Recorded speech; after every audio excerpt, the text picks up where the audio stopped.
Hi, I'm Maggie Cook, a shareholder and employment litigator at Godfrey and Kahn. This update is about the federal government's new rules expanding protections for pregnant and postpartum workers. What I'm sharing is for information purposes only and is not legal advice. Previously, employers were only required to provide accommodations to pregnant workers in limited circumstances under the Pregnancy Discrimination Act.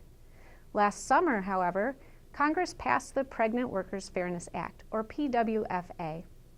This act requires employers with at least 15 employees to provide reasonable accommodations to pregnant employees and job applicants with temporary physical or mental limitations due to pregnancy, childbirth, or related medical conditions. The only exception is if the accommodation will cause an undue hardship on the operation of the business. The PWFA applies only to accommodations and does not replace federal, state, or local laws that are more protective of workers.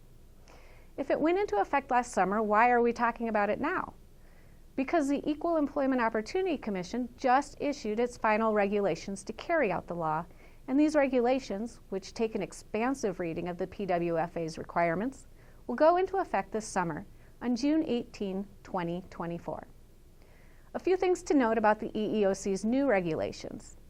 The regulations adopt an expansive reading of pregnancy, childbirth, or related medical conditions to include current, past, or potential pregnancy, lactation, use of contraception, menstruation, infertility and fertility treatments, endometriosis, miscarriage, stillbirth, or having or choosing not to have an abortion, among other conditions.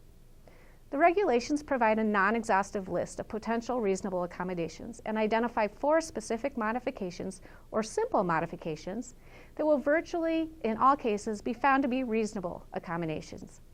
These are 1. Allowing an employee to carry water or keep it nearby and drink it as needed. 2. Allowing an employee to take additional restroom breaks as needed. 3. Allowing employees whose work requires standing to sit and allowing employees whose work requires sitting to stand. 4. And allowing an employee to take breaks to eat and drink as needed. The EEOC's definition of the interactive process largely tracks the interactive process under the ADA. Similar to the ADA, the notice of the need for an accommodation can be verbal, written, expressed using plain language, and come from a representative of the employee or job applicant.